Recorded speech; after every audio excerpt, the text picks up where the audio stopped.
अगला प्रश्न है प्रश्न संख्या 41 और ये प्रश्न ये कह रहा है कि निम्नलिखित मामलों में से कौन सा या कौन से अनुच्छेद जो है कौन सा जो है इसमें कथन है जो कि अनुच्छेद 19 के तहत जो हमको मूल अधिकार दिए गए हैं हम भारत के तमाम नागरिकों को, तो इन मूल अधिकारों के उल्लंघन जो है माना जा सकता है। तो इसमें किस स्थिति में मूल अधिकारों का उल्लंघन माना जा सकता है आर्टिकल 19 के तहत, ये आपको ध्यान देनी है।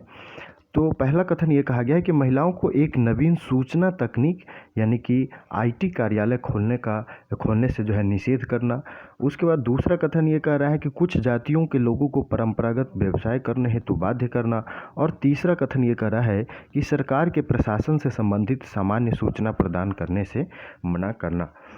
तो पूछा ये जा रहा है कि जो इसमें से जो है कौन सा कथन जो है सही है जो कि आर्टिकल 19 का जो है उल्लंघन माना जा सकता है।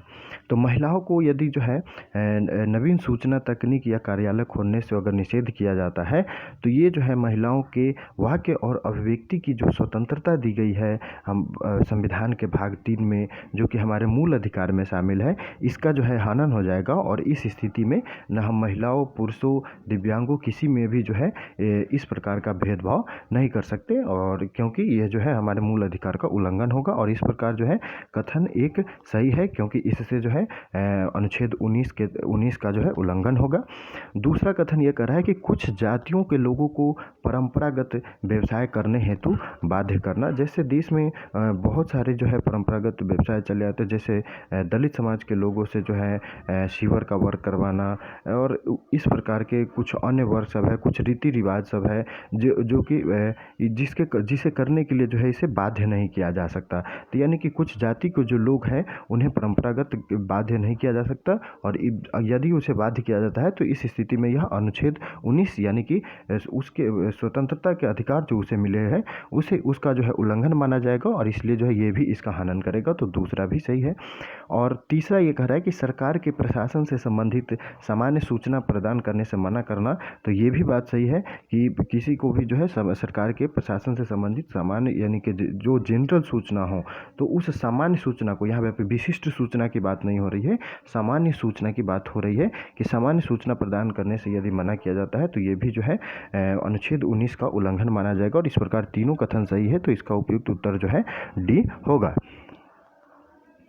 अब चलते हैं अगले प्रश्न की ओर, और अगला प्रश्न ये कह रहा है कि दवा समूह जो होते हैं उस दवा समूह को एक राजनीतिक दल से पृथक करने वाली अनन्य विशेषता निम्नलिखित में से कौन सी है। यानी कि ये पूछा जा रहा है कि इनमें से यानी कि ये जो 4 विकल्प दिए गए हैं इस 4 विकल्प में से कौन सी ऐसी ये विशेषता है जो कि एक दवा समूह को राजनीतिक दल से अलग करता है, पृथक करता है, उसमें अंतर बताता है। तो पहला विकल्प ये दिया गया है कि दलों के पास राजनीतिक उद्देश्य होता है, जबकि दबाव समूह राजनीतिक मुद्दे नहीं उठाते। तो बिल्कुल गलत है। ये लोग भी जो है अपने आर्थिक हित, राजनीतिक हित को पूरा करने के लिए या सामूहिक हित को पूरा करने के लिए ये दबाव समूह जो होते हैं ये राजनीतिक मुद्दे भी उठाते हैं, तो इसलिए जो है पहला गलत हो गया। दूसरा ये कह रहा है कि दबाव समूहों के पास एक संगठनात्मक संरचना नहीं होती है, जबकि राजनीतिक दलों के पास एक संगठनात्मक संरचना होती है। तो बिल्कुल गलत बात है। दबाव समूहों के पास भी संगठनात्मक संरचना होती है और राजनीतिक दलों के पास भी जो है संगठनात्मक संरचना होती है। तो इस प्रकार जो है यहाँ पे कहा जा रहा है कि दबाव समूहों के पास एक संगठनात्मक संरचना नहीं होती है।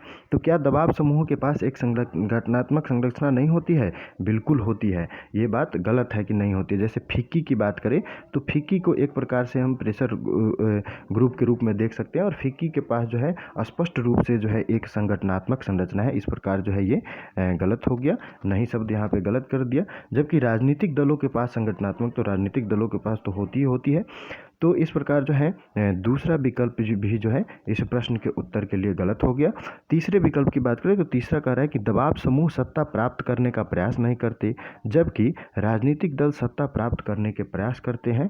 और चौथा विकल्प ये कह रहा है कि दबाव समूह लोगों को संगठित करने का प्रयास नहीं करते, जबकि राजनीतिक दल लोगों को संगठित करने का प्रयास करते हैं।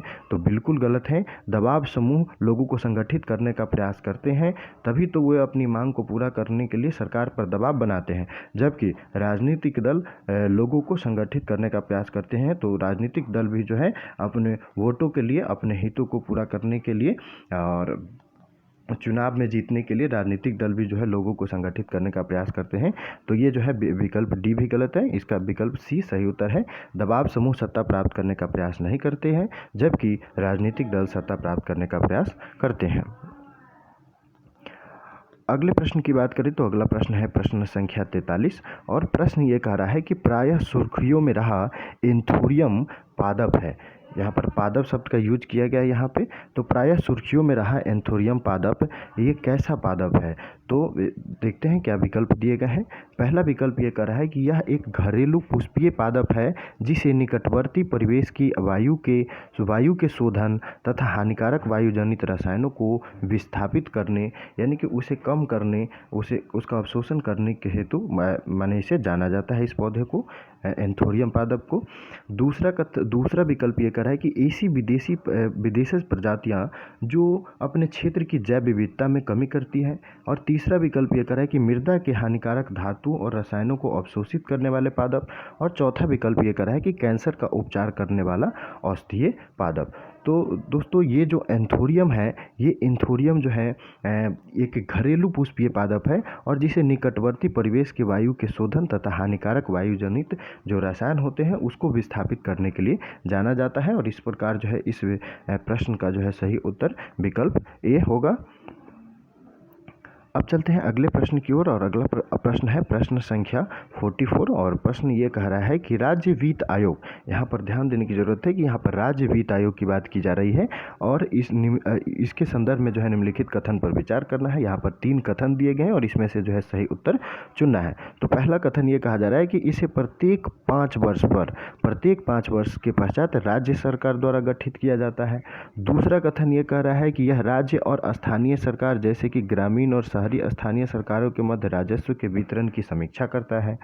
और तीसरा ये कह रहा है कि आयोग के सदस्य जो होते हैं वो राज्य सरकार के अधीन पुनर्नियुक्ति के पात्र नहीं हैं। तो यहाँ पर जो है तीसरा विकल्प में दिया गया है कि आयोग के सदस्य जो होते हैं वो राज्य सरकार के अधीन जो है पुनर्नियुक्ति के पात्र जो है नहीं है, जबकि राज्य आयोग के जो सदस्य होते हैं वो पुनर्नियुक्ति के पात्र होते हैं। तो विकल्प यहाँ पर जो है तीसरा विकल्प जो है गलत दिखाई दे रहा है और तीसरा विकल्प गलत दिखाई दे रहा है। तो डी भी गलत हो गया, सी भी गलत हो गया, बी भी गलत हो गया, सिर्फ एक ही विकल्प बच गए, यानी कि ये जो है सही है। इसे प्रत्येक 5 वर्ष के पश्चात राज्य सरकार द्वारा गठित किया जाता है और उसके बाद यह राज्य और स्थानीय सरकारों जैसे कि ग्रामीण एवं शहरी स्थानीय सरकार के मध्य राजस्व के वितरण के दूसरा भी सही है।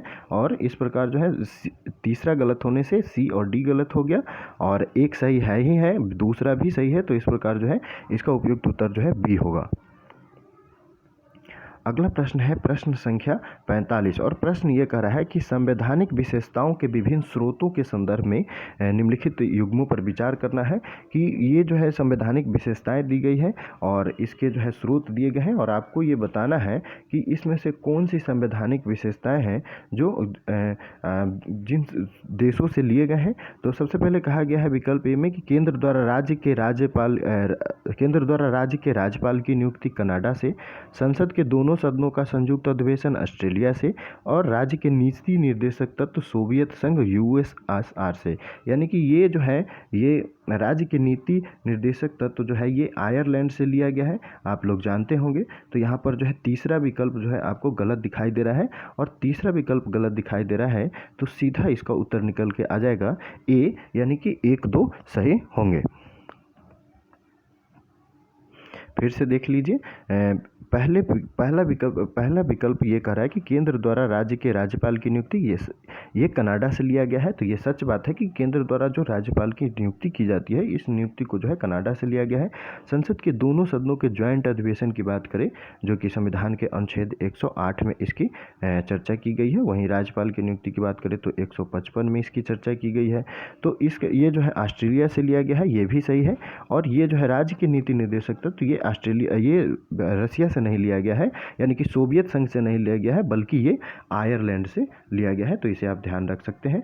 और आप जानते ही होंगे कि जब हमारे संविधान का निर्माण हो रहा था तो उस समय जो है भारत की जो संविधान की विषय वस्तु है और मूल भावना है वो जो है काफ़ी माने अद्वितीय रूप से उसे बनाया गया है। और इसकी विशेषता को बात करें तो ये जो है विश्व के लगभग माने संविधानों से लिए गए, लगभग 60 संविधानों से जो है इनकी विशेषताओं को ग्रहण किया गया है। ये भी आप ध्यान रख सकते हैं। और चलिए चलते हैं अगले प्रश्न की ओर। अगला प्रश्न है प्रश्न संख्या 46 और प्रश्न ये कह रहा है कि निम्नलिखित प्रावधानों में से कौन से भारत सरकार अधिनियम 1919 के भाग थे। यानी कि यहाँ पर आपको चेक ये करना है कि भारत सरकार के अधिनियम जो 1919 में आया, जिसे मॉन्टेग्यू चैम्सफोर्ड सुधार के रूप में भी हम जानते हैं, तो इसमें जो है इसमें से जो कथन दिए गए इसमें से कौन से इसमें उपस्थित थे। तो इसके तहत लोक सेवा आयोग की स्थापना हेतु प्रावधान किया गया, तो बिल्कुल किया गया। और ये जो अधिनियम 1919 में आया और 1921 से लागू हुआ। और इसी में जो है ली आयोग की सिफारिश पर जो है 1926 में एक लोक सेवा आयोग की स्थापना की गई। तो इस प्रकार जो है पहला विकल्प सही है, और पहला विकल्प सही है तो आप इसमें जो है पहले ऑप्शन को यहाँ पे छांट सकते हैं कि ये जो है गलत होगा। और दूसरा कथन ये कह रहा है कि इसने प्रथम बार देश में प्रत्यक्ष चुनाव आरंभ किया। तो ये भी बात सही है कि इसने जो है पहली बार यही भारत सरकार अधिनियम 1919 ने ही जो है पहली बार प्रत्यक्ष चुनाव को आरंभ किया, जबकि इससे पहले 1909 में जो चुनाव हुए थे वो अप्रत्यक्ष रूप से हुए थे। तो इस प्रकार दूसरा कथन भी जो है इसमें सही है। और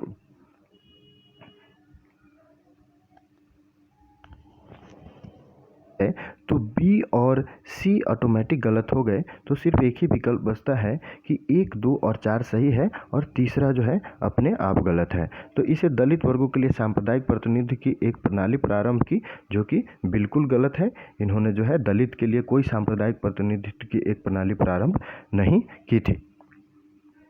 चलिए अब चलते हैं अगले प्रश्न की ओर। अगला प्रश्न है प्रश्न संख्या 47 और ये कहा जा रहा है कि हाल ही में सुर्खियों में रहा किस्सा ख्वानी बाजार नरसंहार ये किस आंदोलन से संबंधित है। क्या ये खुदाई खिदमतकार से संबंधित है, पुनप्पा वायलार से संबंधित है, या स्वदेशी आंदोलन से संबंधित है, या 1942 के भारत छोड़ो आंदोलन से संबंधित है। तो ये जो सुर्खियों में किस्सा ख्वानी बाजार रहा है ये करेंट अफेयर से ये क्वेश्चन है। और 23 अप्रैल 2020 को जो है ये किस्सा ख्वानी बाजार का जो है 9वीं वर्षगांठ था, यानी कि 9वीं वर्षगांठ था। और इसके अतिरिक्त जो है वो बात करें तो एक 2021 में जो है अंजुमन ए इस्लाम उल अफ़गान की 100वीं वर्षगांठ है। और इसलिए जो है खुदाई खिदमत आंदोलन का जो है इसे क्या नाम है इनका, अंजुमन ए इस्लाम उल अफ़गान, जो कि अग्रगामी माने जाते हैं। और ये खुदाई ये जो किस्सा ख्वानी बाज़ार है ये एक जगह है पाकिस्तान के पेशावर के नज़दीक। और वहीं पर जो है यहाँ पर जो है अंग्रेज़ों और स्थानीय लोगों के बीच जो है बहुत सारे मुद्दे को लेकर जो है लड़ाई हुई थी, और इसी के कारण जो है यह बाज़ार मशहूर है। और ये जो है खुदाई खिदमत गार आंदोलन से संबंधित है। और ये खुदाई खिदमत गार आंदोलन जो था ये उत्तर पश्चिम प्रांत में जो है एक पश्तून अहिंसक प्रतिरोध आंदोलन था। और इसे जो है इसे जो है सुर्ख पोश के नाम से भी जाना जाता है, इसे आप ध्यान रख सकते हैं। उसके साथ साथ इसे जो है लाल कुर्ती आंदोलन के नाम से भी जाना जाता है। क्यों जाना जाता है? क्योंकि इसके जो सदस्य थे वो संगठित रूप से थे और इनका ड्रेस कोड भी होता था, यानी कि पुरुष लोग जो है ये लाल कुर्ती को पहनते थे। वहीं जो है महिलाओं की बात करें तो ये जो है महिलाएं जो है काले वस्त्र को पहना करती थी, और इसलिए जो है इसे लाल कुर्ती आंदोलन भी कहा जाता था। और यह जो आंदोलन था खुदाई खिदमतकार, इसका नेतृत्व जो है अब्दुल गफ्फार खान द्वारा किया गया था। और चूंकि अब्दुल गफ्फार खान ने महात्मा गांधी के जो महात्मा गांधी के सिद्धांत थे उसका अनुसरण किया, इसलिए अब्दुल गफ्फार खान को माने सीमांत गांधी का भी उपाधि दिया गया। और यही अब्दुल गफ्फार खान जो थे, इनको जो है स्थानीय रूप में यानी कि लोकल लैंग्वेज इनको जो है बच्चा खां या बादशाह खान के भी नाम से जाना जाता था, तो ये भी आप ध्यान रख सकते हैं। तो इस प्रकार जो है यह जो है ये जो किस्सा ख्वानी बाज़ार है ये खुदाई खिदमतगार से संबंधित है और इसका जो है विकल्प ए सही उत्तर है। अगले प्रश्न की बात करें तो अगला प्रश्न है प्रश्न संख्या 48 और प्रश्न ये कह रहा है कि संघ लोक सेवा आयोग यानी कि यूपीएससी के संवैधानिक प्रावधान जो दिए गए हैं उसके संबंध में निम्नलिखित कथनों पर विचार करना है। तो भारत का संविधान यूपीएससी की सदस्य संख्या को विनिर्दिष्ट करता है, जो कि बिल्कुल गलत है और एक गलत है यहाँ पर। तो यहाँ पर जब जैसे ही एक गलत होगा तो डी भी गलत हो जाएंगे, सी भी गलत हो जाएंगे और ए भी गलत हो जाएंगे और इस प्रकार जो है हमारा उपयुक्त उत्तर जो है निकल के आ जाएगा कि बी ही जो है सही है, यानी कि 2-3 सही है। अब ये समझने का अब 2-3 पढ़ने की ज़रूरत भी नहीं है और सीधा जो है बी इसका आंसर निकल के आ गया। पढ़ लेते हैं।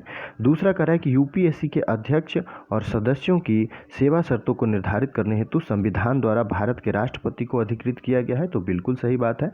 और तीसरा कथन ये कह रहा है कि पदच्युति और पदच्युति के तरीकों के आधार संविधान में विनिर्दिष्ट किया गया है, तो ये भी बात जो है सही है और इसमें जो है 2-3 जो है कथन सही है, जबकि पहला कथन जो है सही नहीं है। भारतीय संविधान के जो है अनुच्छेद 315 में जो है संघ लोक सेवा आयोग का जो है प्रावधान किया गया है और यह जो है एक स्वतंत्र बॉडी है, स्वतंत्र निकाय है और एक प्रकार का जो है कह सकते हैं इसको केंद्रीय भर्ती अभिकरण है। वहीं जो है अनुच्छेद 316 में कहा गया है कि राष्ट्रपति जो है राष्ट्रपति जो है एक अध्यक्ष को या अन्य सदस्य को जो है नियुक्त करेंगे और उसके बाद ये भी कहा गया कि संविधान में जो है इसके आयोग के सदस्य संख्या को विनिर्दिष्ट नहीं किया गया। मैंने कहा गया कि राष्ट्रपति द्वारा ही जो है एक अध्यक्ष की नियुक्ति की जाएगी और अन्य सदस्यों की नियुक्ति की जाएगी। ये जो है राष्ट्रपति के विवेक पर निर्भर करता है। ये बात जो है संविधान के अनुच्छेद 316 में है और आप इसे जो है ध्यान रख सकते हैं। उसके बाद जो है आयोग, ये जो आयोग होते हैं इन यूपीएससी के ये जो आयोग हैं, इस आयोग की जो है सदस्यता की बात करें तो आयोग की सदस्यता के लिए जो है कोई अर्हता निर्धारित नहीं की गई है। हालांकि इसके लिए यह आवश्यक है कि आयोग के जो है आधा से ज़्यादा जो सदस्य होना चाहिए वो केंद्र सरकार में चाहे राज्य सरकार में कम से कम 10 साल काम करने का उसको पास जो है एक्सपीरियंस होना चाहिए। उसके बाद जो है संविधान जो है वो राष्ट्रपति को जो है आयोग के अध्यक्ष एवं अन्य सदस्य की सेवा शर्तों के निर्धारित करने के लिए भी जो है राष्ट्रपति को यह पावर देता है कि राष्ट्रपति ही जो है उसके अध्यक्ष हो यूपीएससी के, चाहे उसके सदस्य हो, उसकी सेवा शर्तों को निर्धारित करेंगे। और उसके बाद बात करें तो इस आयोग के जो अध्यक्ष और सदस्य होते हैं वो जो है 6 वर्ष की अवधि तक ले यानी कि 6 साल के टेन्योर तक ले या 65 साल के आयु तक ले, इसमें से दोनों में से जो पूरा हो वहाँ तक जो है वो अपना पद धारण कर सकते हैं। और इसको जो है संविधान में उपबंधित रीति से जो है राष्ट्रपति द्वारा जो है इनकी कार्यकाल की समाप्ति के पहले भी पदच्युत किया जा सकता है। तो इस प्रकार जो है तीसरा कथन इसलिए जो है तीसरा कथन भी सही है, क्योंकि इसमें जो है इसमें दिया गया है, संविधान में विनिर्दिष्ट किया गया है पदच्युति के आधार को और इसमें कहा गया है कि राष्ट्रपति द्वारा जो है इनके कार्यकाल की समाप्ति से पूर्व भी पदच्युत किया जा सकता है। और आशा करते हैं कि आप समझ गए होंगे। अगले प्रश्न की बात करें तो अगला प्रश्न है प्रश्न संख्या 49 और प्रश्न ये कह रहा है कि विशेषाधिकार रीटों के संदर्भ में निम्नलिखित कथनों पर विचार कीजिए और इसमें से आपको सही कथन जो है चुन के बताने हैं। पहला कथन ये कह रहा है कि निजी और सार्वजनिक प्राधिकरणों के विरुद्ध रीटें जारी की जाती हैं, तो बिल्कुल जारी की जाती हैं और एक सही है तो डी गलत हो जाएगा, बी गलत हो जाएगा। उसका दूसरा कथन ये कह रहा है कि उच्चतम न्यायालय की तुलना में उच्च न्यायालयों का रीट क्षेत्राधिकार जो है व्यापक है, तो बिल्कुल सही बात है। सुप्रीम कोर्ट से ज़्यादा जो है पावर हाई कोर्ट के पास होता है। किस चीज़ के मामले में? तो रीट क्षेत्राधिकार के मामले में, यानी कि रीट से संबंधित राइट के मामले में। तो इस प्रकार जो है विकल्प ए भी गलत हो गया और हमारा आंसर निकल के आ गया सी, यानी कि 1 और 2 जो है ये दोनों कथन सही हैं।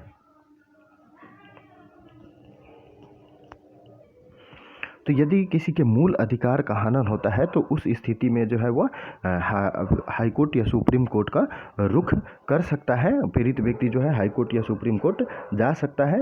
हालांकि संविधान में जो है उच्चतम न्यायालय को जो है ये नागरिक को जो मूल कर्तव्य दिए गए हैं उसके गारंटर और रक्षक या संरक्षक कह सकते हैं उसके रूप में स्थापित किया गया है। और उसके बाद जो है इन मूल अधिकारों का हनन होता है तो इस स्थिति में जो है 5 प्रकार के रीट जारी किए जाते हैं। सबसे पहले बंदी प्रत्यक्षीकरण की बात कर ले, फिर 2 नंबर में परमादेश की बात कर ले, फिर प्रतिषेध, फिर अधिकार परीक्षा और उत्प्रेषण। इन 5 प्रकार की रीटें जो है जारी करने का अधिकार सुप्रीम कोर्ट और हाई कोर्ट को है। और ये अधिकार इसलिए है कि मूल अधिकारों का यदि हनन हो रहा हो तो उस स्थिति में उसका वो परिवर्तन करा सके। और यह जो उच्चतम न्यायालय को जो ये अधिकार प्राप्त है ये उसके मूल न्यायाधिकार के क्षेत्र के अंतर्गत आते हैं। और इसमें जो है नागरिक बिना अपील और याचिका के माध्यम से जो है सुप्रीम कोर्ट तक पहुंच सकता है। और इसमें बात करें तो यदि इसमें मूल अधिकारों का उल्लंघन होता है तो इस स्थिति में निजी व्यक्ति या सार्वजनिक प्राधिकरण दोनों के विरुद्ध जो है रीटें जारी की जा सकती हैं। तो इस प्रकार जो है कथन 1 भी सही हो गया और कथन 2 भी सही हो गया। अब चलते हैं अगले प्रश्न की ओर। अगला प्रश्न है प्रश्न संख्या 50 और प्रश्न ये कह रहा है कि नागरिकता अधिनियम 1955 के तहत नागरिकता के अर्जन यानी कि नागरिकता यदि लेनी हो तो अर्जन के संदर्भ में निम्नलिखित कथनों पर विचार कीजिए। पहला कथन यह करे कि भारत में पदस्थ विदेशी राजनयिकों के बच्चे जन्म से भारतीय नागरिकता प्राप्त कर सकते हैं, जो कि बिल्कुल गलत बात है। और एक गलत है तो विकल्प ए भी गलत हो गया, विकल्प 2 भी गलत हो गया। और दूसरा कथन ये कह रहा है कि यदि कोई विदेशी राज्य क्षेत्र भारत का भाग बनता है तो उसके क्षेत्र के सभी निवासी स्वतः ही भारत के नागरिक बन जाते हैं। बिल्कुल गलत है, स्वतः नहीं बन सकते। तो विकल्प बी भी गलत हो गया और 2 भी गलत हो गया। तो इस प्रकार इसका आंसर जो है डी होगा कि न तो 1 और न ही 2, यानी कि दोनों कथन जो है इसमें सही नहीं है। यहाँ पर कैसे सही नहीं है तो यदि भारत में पदस्थ कोई विदेशी या राजनीतिक के बच्चे जो होते हैं वो भारतीय नागरिकता प्राप्त नहीं कर सकते। क्यों नहीं कर सकते? क्योंकि वे जन्म से जो है भारतीय नागरिकता नहीं प्राप्त कर सकते। और दूसरी बात यह है कि यदि कोई विदेशी राज्य क्षेत्र भारत का भाग बनता है तो स्वतः अपने आप जो है उसके भारत के नागरिक वो नहीं बन जाएंगे। उसके लिए भी जो है ये नागरिकता अधिनियम 1955 के तहत फिर उसके लिए जो है एक अधिनियम लाना पड़ेगा। जैसे एग्जाम्पल में बात करें तो जैसे पुडुचेरी जो है जब भारत का भाग बना, तो जब भारत का भाग बन गया तो उसके लिए जो है भारत सरकार ने नागरिकता अधिनियम 1955 के तहत नागरिकता पांडिचेरी आदेश 1962 जारी किया गया। तो इसके लिए नागरिकता अर्जन के लिए जो है एक आदेश की ज़रूरत होती है। और इस प्रकार जो है ये कह सकते हैं कि स्वतः ही जो है वो भारत का नागरिक नहीं बन सकते, इसके लिए जो है एक आदेश की ज़रूरत होती है। और इस प्रकार जो है 1 2 सही है, न 1 सही है और न तो 2 सही है।